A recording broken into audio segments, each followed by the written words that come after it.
안녕하세요. 경희보건한의원 박웅 원장입니다.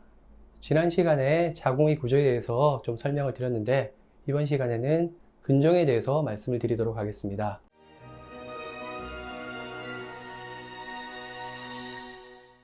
지난 시간 복습을 잠깐 할까요?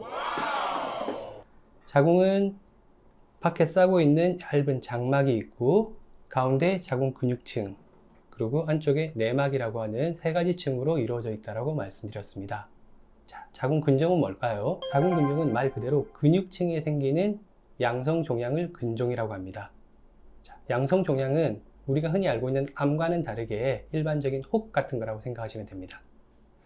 근육층에 생긴다라고 했는데 지금 이렇게 붉게 보이는 부분요. 자, 질환이 있는 다른 모델을 보고 설명을 좀 드리겠습니다. 잘 보이시나 모르겠네요. 자, 자궁 근육층에 지금 여러 가지 질환들을 한꺼번에 표시해둬서 구분이 좀 어려우실 수 있는데 이렇게 하얗게 보이는 게 자궁 근종이라고 생각하시면 됩니다. 아래쪽에도 있고 여기 세 개가 표현이 되어 있는데요. 자, 근종은 자궁 근육층에 생긴다라고 했는데 이 자궁 근육층의 두께는 2cm가 채 되지 않습니다. 작을 때는 이렇게 가운데에 있는 것처럼 작게 보여지게 되는데 크기가 커지면은 이렇게 바깥쪽이나 안쪽으로 튀어나오는 증상이 생깁니다. 자, 병원에 가셔서 근종이 있습니다. 장막하 근종이네요. 점막하 근종이네요. 근층내 근종이네요. 이것은 근종이 생겼을 때 어느 쪽에 가깝게 위치해 있느냐 하는 부분이라고 생각하시면 돼요. 자, 처음 말씀드렸던 것처럼 자궁은 장막, 근육, 내막. 내막과 점막은 조금 다르긴 한데 내막을 점막과 같은 부분이라고 생각하셔도 상관없습니다. 자, 그러면 근종이 하나가 생겼는데 이 근종이 자, 아래쪽에 보이시는지 모르겠는데 아래쪽에 보이시는 것처럼 이렇게 안쪽 부분 내막이라고 했죠. 다른 말로 그냥 점막이라고 생각하셔도 된다라고 했습니다. 점막에 가깝게 닿아 있으면은 튀어나와 있으면은 이를 점막하 근종이라고 부릅니다. 가운데에 있는 경우는 근층내 근종이라고 부릅니다. 근데 크기가 커서 바깥쪽으로 튀어나오거나 작더라도 이렇게 바깥쪽으로 나오는 경우가 있는데 그런 경우는 장막하 근종이라고 부릅니다. 자, 위치에 따른 세 가지 분류.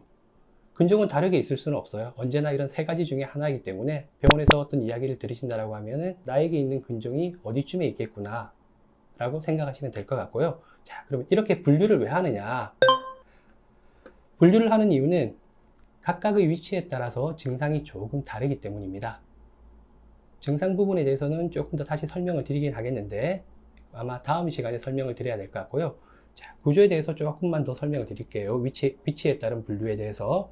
자, 이것은 자궁의 세 가지 층에 따른 분류로 장막하 근종, 근층내 근종, 점막하 근종 세 가지로 분류했고 그 이외에도 근종이 매달려서 있는 경우 유경성 근종이라고 부르는 형태도 있고요. 안쪽으로도 들어와서 나타나는 근종들도 있을 수 있습니다. 그래서 아래쪽에 있다라고 하면은 경부 쪽에 가깝다라고 설명을 할 테고 위쪽에 있다라고 하면은 체부에 가깝다라고 설명을 하기도 합니다. 그래서 어떻게 설명하느냐에 따라서 이제 나의 근종이 어디쯤에 있겠구나. 자, 한번 예를 들어 봅시다. 자궁 체부 앞쪽에 있는 근층내 근종이다라고 하면은 자궁의 앞쪽 부분에 근육층 가운데에 혹이 있겠구나 라고 생각하시면 됩니다. 자, 근종이 커지게 되면은 근종은 바깥쪽이나 안쪽으로 튀어나올 수밖에 없게 됩니다. 자, 자궁벽의 두께는 약 2cm라고 설명을 드렸고 근종의 크기가 2-3cm 이상 되게 되면은 안쪽이든 바깥쪽이든 근종이 조금씩 자극을 주게 되는데 안쪽으로 자극을 주는 경우, 다시 말해서 점막에 가까이 다가갈수록 여러 가지 동반된 증상들이 많이 나타나게 됩니다. 위치에 따른 분류를 지금까지 설명을 드렸는데요. 이 위치에 따라서 또다시 어떤 증상들이 많이 동반되는지 부분은 다음 시간에 또 설명을 드리도록 하겠습니다. 그럼 다음 시간에 뵙겠습니다.